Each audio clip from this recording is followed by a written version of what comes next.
क्या होगा अगर आप एक ऐसे टनल में फंस जाओ जहां बाहर निकलने का कोई रास्ता नहीं और वहां 1 घंटे का समय बाहर की दुनिया में 1 हफ्ते के बराबर हो और वो जगह सिर्फ समय नहीं आपकी यादें भी निकलने लगे, तो क्या आप बाहर निकल पाओगे? कुछ ऐसा ही होता है इन लोगों के साथ जो शॉर्टकट के चक्कर में एक खतरनाक टनल में चले जाते हैं और फिर कभी वहां से निकल नहीं पाते। कहानी शुरू होती है और हम एक औरत को देखते हैं जिसकी गाड़ी बारिश के मौसम में एक सुनसान रोड पर खराब हो गई थी। वो अकेली वहां किसी की मदद का इंतजार कर रही थी। उसी समय वहां एक आदमी आता है जो काफी अच्छा दिख रहा था और उसका बर्ताव भी बहुत अच्छा था। उस आदमी के अच्छे व्यवहार को देखकर वह औरत उस पर भरोसा करती है और उसकी गाड़ी में बैठ जाती है। लेकिन जैसे ही वो थोड़ा आगे बढ़ते हैं अचानक वो औरत नोटिस करती है कि उस आदमी की गाड़ी के पीछे किसी की लाश रखी हुई है। दरअसल इस औरत के साथ अभी बहुत बड़ा धोखा हो गया था, क्योंकि जिस आदमी को वो सज्जन समझकर उसके साथ आई थी वो आदमी असल में एक सीरियल किलर था। अब वो औरत अपने बचाव में कुछ कर पाती इससे पहले ही वो आदमी उसके ऊपर एक टूल से हमला कर देता है, जिसके बाद सीन बदल जाता है और हमें 1 हफ्ते बाद का सीन दिखाया जाता है जहां एक बस उसी रास्ते से जा रही थी जिस रास्ते पर उस सीरियल किलर ने लड़की को मारा था। बस में वैंग नाम का एक पैसेंजर था जो कि एक इंश्योरेंस एजेंट था। वो बस के ड्राइवर टोनी से उस औरत के केस के बारे में बात कर रहा था जिसे हमने थोड़ी देर पहले देखा था। बात करते हुए वैंग बताता है कि जिस सीरियल किलर ने उस औरत को मारा था वो औरतों को मारने के बाद उनकी बॉडी का कोई हिस्सा काटकर अपने पास रख लेता था, ज्यादातर शादीशुदा औरतों की छोटी उंगली। ये सुनकर बस के सारे लोग हैरान रह जाते हैं क्योंकि इस बात की जानकारी किसी को नहीं थी, लेकिन अभी कोई इस बात पर ज्यादा ध्यान नहीं देता। तभी अचानक बस के रेडियो से सबको पता चलता है कि आगे सड़क पर एक एक्सीडेंट हुआ है और रोड को ब्लॉक कर दिया गया है। ये सुनकर सब लोग परेशान हो जाते हैं क्योंकि सबको अपने काम पर टाइम से पहुंचना था। इसलिए टोनी बस को एक कच्चे रास्ते की ओर मोड़ देता है, पर थोड़ी ही दूर जाने के बाद बस के सामने एक सुरंग आ गई जहां से टोनी पहले कभी नहीं गुजरा था। वो उस सुरंग के रास्ते आगे बढ़ने लगा। उसी समय बस में बैठी एक लड़की झिंग फोन पर किसी से बात कर रही थी, लेकिन अचानक वह गुस्से में आ जाती है और अपना फोन खिड़की से बाहर फेंक देती है, लेकिन किसी ने उस पर ज्यादा ध्यान नहीं दिया। टोनी बस आगे बढ़ाता रहा, लेकिन तभी अचानक सुरंग में एक आदमी उसकी बस के सामने आ गया। इस सुनसान सुरंग में वो अकेला क्या कर रहा था ये सोचकर सब डर गए, लेकिन वो आदमी एक पैसेंजर बनकर बस में चढ़ गया जिसका नाम चियान था। इसी दौरान हम ली नाम के एक आदमी को देखते हैं जो बस में बैठकर अखबार पढ़ रहा था। अचानक उसकी नजर अखबार में छपी चियान की फोटो पर पड़ती है। ली ने देखा कि ये आदमी तो एक वांटेड क्रिमिनल है, लेकिन वो बिना बात खतरा मोल नहीं लेना चाहता था, इसलिए कुछ नहीं बोला। अब टोनी को बस चलाते हुए लगभग 30 मिनट से ज्यादा हो चुका था, लेकिन अभी तक वो टनल से बाहर नहीं निकले थे। ये देखकर सब लोग परेशान हो जाते हैं क्योंकि उन्हें पता था कि चीन का सबसे बड़ा टनल सिर्फ 11 किलोमीटर लंबा है जिसे पार करने में 10 मिनट लगते हैं, लेकिन यह सुरंग तो खत्म ही नहीं हो रही थी। आखिरकार सबने वापस मुड़ने का फैसला किया, लेकिन फुल स्पीड में 30 मिनट से ज्यादा चलने के बाद भी वो शुरुआत तक पहुंच ही नहीं रहे थे। ये एक अंधेरी सुरंग थी जिसका कोई अंत नहीं था। तभी हम लोग झिंग को देखते हैं जो कि अभी के समय पर प्रेग्नेंट थी, और वहां पर हम लोग सारा नाम की एक औरत को भी देखते हैं जो असल में एक मॉडल थी, और उन दोनों के अलावा बस में पार्क और फैंक भी थे जो कि भाई बहन थे। ये सभी लोग अब डर कर बस से नीचे उतर जाते हैं। तभी अचानक झिंग को वहां अपना फोन जमीन पर पड़ा दिखा जिसे उसने गुस्से में सुरंग की शुरुआत में फेंक दिया था। अब ये साफ हो चुका था कि ये कोई आम सुरंग नहीं है। ली ने आगे बढ़कर कहा कि उन्हें चलकर बाहर का रास्ता ढूंढना चाहिए, लेकिन घना अंधेरा होने की वजह से वहां कोई भी आसानी से गुम हो सकता था, इसलिए झिंग ने उसे अपने ऊन का गोला दिया। ली एक हिस्सा लेकर आगे बढ़ने लगा और दूसरा हिस्सा वैंग के पास था। तभी चियान ने कहा कि वो भी ली के साथ चलेगा और फिर वे चले जाते हैं। कुछ देर बाद वहां धुंध पड़ने लगी और सुरंग की दूसरी तरफ से 2 परछाइयां उनकी तरफ आते दिखाई दी। सब उनका सामना करने को तैयार थे, लेकिन जैसे वो परछाइयां पास आईं तो सबने देखा कि ये कोई और नहीं बल्कि ली और चियान ही थे। वो सुरंग बिल्कुल सीधी थी, लेकिन फिर भी न जाने कैसे वो लोग घूमकर एक ही जगह पहुंच जाते थे। अब वो फंस चुके थे, इसलिए ली ने सारी खाने पीने की चीजें सभी लोगों में बांट दी। अब चारों आदमी यानी कि ली, टोनी, वैंग और चियान फिर से रास्ता ढूंढने निकले, जबकि औरतें और बच्चे बस में ही रुक गए। थोड़ी देर बाद झिंग ने देखा कि सिर्फ 30 मिनट में ही उनकी बस पर धूल जम चुकी थी। घबराकर उसने सबको उठाया और बस से बाहर ले आई। उधर चारों आदमी भी एक बार फिर से वहीं पहुंच गए। टोनी ने देखा कि उनका खाना भी एकदम सड़ चुका था। इसका मतलब यह था कि इस भूल भुलैया में समय भी असली दुनिया के मुकाबले ज्यादा तेजी से बढ़ रहा था। उन्होंने बस में देखा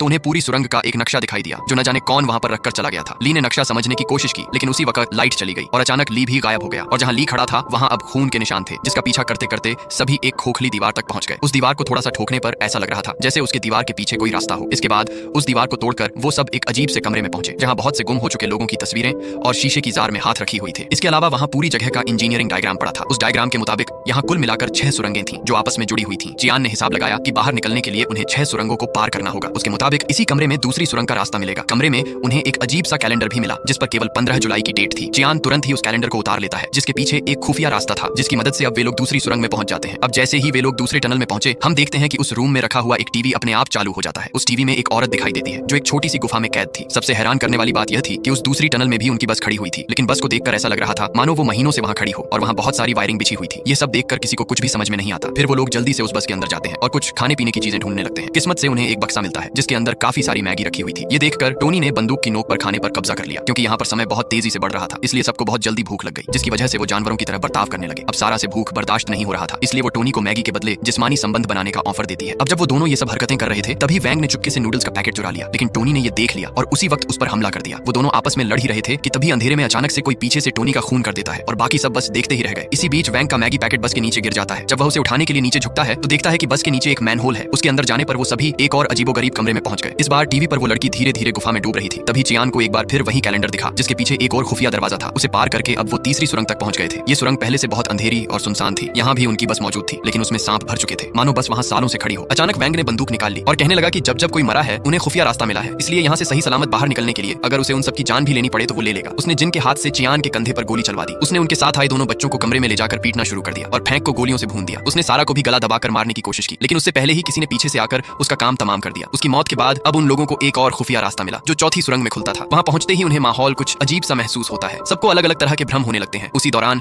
सारा को बहुत अजीब महसूस होता है, इसलिए वह पास खड़ी बस में जाकर बैठ जाती है। लेकिन सारा को वहां अजीबोगरीब लोग दिखाई देने लगे, जिससे डरकर वो बस से बाहर भागी और भागते हुए वो एक ऐसी जगह पहुंच गई जहां उसके चारों ओर लाशें ही लाशें थीं। वहीं उसे एक शीशा दिखा जिसमें देखते ही किसी ने उसे पीछे से मार डाला। दूसरी तरफ जिंग की डिलीवरी हो चुकी थी और अब चियान, पार्क और जिंग अपने बच्चे के साथ आगे बढ़ रहे थे, लेकिन रास्ते में ही जिंग का बेटा मर गया, जिसकी वजह से अचानक जिंग ने अपना मानसिक संतुलन खो दिया और एक चाकू से चियान को भी मार डाला। इससे घबराकर अचानक चियान की आंख खुली तो वो एक सीक्रेट हॉस्पिटल में था। ये जगह दरअसल एक मिलिट्री लैब थी। वहां मौजूद सैनिकों की बातचीत से हमें पता चलता है कि वो सीरियल किलर जिसे हमने फिल्म की शुरुआत में देखा था, उसका नाम जेम्स था और वो औरत जिसने उससे लिफ्ट मांगी थी वहां सियारा थी, जिसे उसने मार दिया था। दरअसल सियारा मरी नहीं थी, बल्कि उस किलर जेम्स ने उसे किडनैप कर लिया था। बाद में पुलिस को जेम्स की एक लोकेशन का पता चल गया। जब पुलिस उसे पकड़ने की कोशिश कर रही थी तो जेम्स की गाड़ी का एक्सीडेंट हो गया और वो कोमा में चला गया। इसलिए सियारा का पति चियान खुद जेम्स के सबकॉन्शियस माइंड में जाने का फैसला करता है ताकि वो वहां जाकर जेम्स से बात कर सके और सियारा का पता निकाल सके। असल में चियान एक साइकोथेरेपिस्ट था और उसने कई साल एक ऐसी मशीन बनाने में लगाए थे जो किसी की सबकॉन्शियस माइंड के अंदर जाने की क्षमता रखती थी, यानी कि अब तक जो कुछ भी हुआ वह जेम्स के दिमाग में चल रहा था। चियान मिलिट्री जनरल से बात करता है और बताता है कि उसने जेम्स के मन में एक टनल देखी थी और साथ ही सियारा को एक गुफा जैसी जगह में देखा था जहां वो डूब रही थी। लेकिन उसे अब तक यही पता चल पाया था कि उसकी पत्नी किसी नदी के आसपास कैद है। लेकिन तेज बारिश की वजह से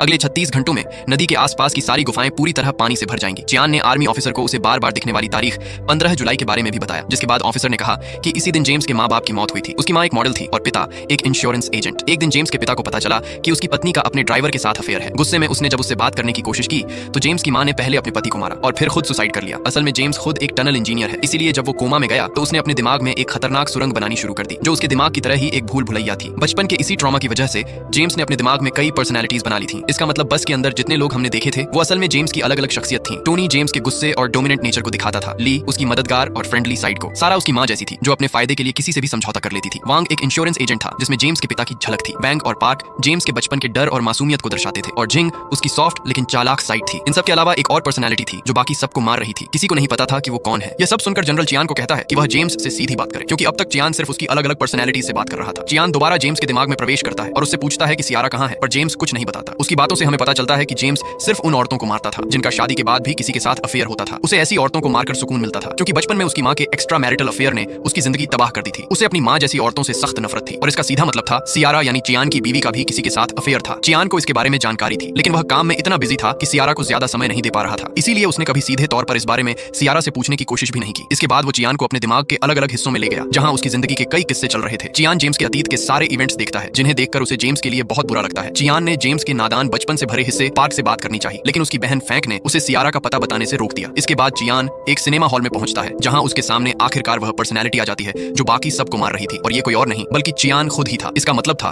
कि जेम्स का दिमाग इतना शैतान था कि जो भी उसमें झांकता वो खुद भी एक कातिल की तरह सोचने लगता। मतलब जेम्स के दिमाग के अंदर जाने के बाद चियान और जेम्स का दिमाग आपस में मर्ज हो गया था। इसलिए काम में बहुत बिजी होने के बावजूद चियान की पर्सनैलिटी यह सोच रही थी कि शायद सियारा को उसे धोखा नहीं देना चाहिए था। यही पर्सनैलिटी उसकी बैड साइड बन गई जिसने एक एक करके जेम्स की सभी गुड पर्सनैलिटी को मार दिया जो आगे जाकर चियान को सियारा की लोकेशन बता सकती थी। अब यह सब जानने के बाद चियान अपनी इविल पर्सनैलिटी से लड़ाई करने की कोशिश करता है ताकि जल्दी से जल्दी पार्क को बचाकर वहां से निकाल सके, लेकिन उसकी इविल पर्सनैलिटी बहुत शक्तिशाली थी जो चियान को आसानी से हरा देती है। चियान को समझ आता है कि वह अपनी इविल पर्सनैलिटी से अकेले नहीं जीत सकता, इसलिए वह पार्क को बुलाता है और उसे जल्दी से जल्दी वहां से बाहर निकालकर पुलिस को सियारा की असली लोकेशन बताने के लिए कहता है। पार्क मान जाता है और वहां से भागने लगता है। इसके बाद इविल चियान असली चियान को एक अंधेरी जगह पर ले आया जहां उनका जबरदस्त मुकाबला शुरू हो गया, लेकिन जैसे ही असली चियान जीतने वाला था एक और इविल चियान वहां आ गया जिसका सीधा मतलब यह था कि शैतान कभी मरेगा नहीं। उधर बारिश काफी तेज हो रही थी और पानी अब सियारा की गर्दन तक पहुंच चुका था। तभी असली चियान के दिमाग में एक आइडिया आया, अगर वो अपनी जान दे दे तो उसके साथ साथ उसकी बुराई भी खुद ब खुद मर जाएगी। इसलिए चियान खुद को शूट कर लेता है और जैसे ही वह शूट करता है उसकी इविल पर्सनैलिटी भी मर जाती है, जिसके बाद असली दुनिया में जेम्स होश में आता है और अब वह बिल्कुल पार्क की तरह व्यवहार कर रहा था। वह डरा हुआ था लेकिन अच्छा और शांत था। फिर वह मिलिट्री को सियारा की असली लोकेशन बताता है जिससे सियारा को समय रहते रेस्क्यू कर लिया जाता है। लेकिन जब सियारा को पता चलता है कि चियान एक्सपेरिमेंट के दौरान खुद कोमा में फंस गया है तो वह बहुत दुखी होती है। मूवी के अंतिम सीन में हम चियान को उसके सबकॉन्शियस माइंड में उसी तरह की एक एंडलेस टनल में फंसा हुआ देखते हैं जैसी टनल में वह जेम्स को निकालने के लिए गया था और इसी के साथ कहानी खत्म हो जाती है।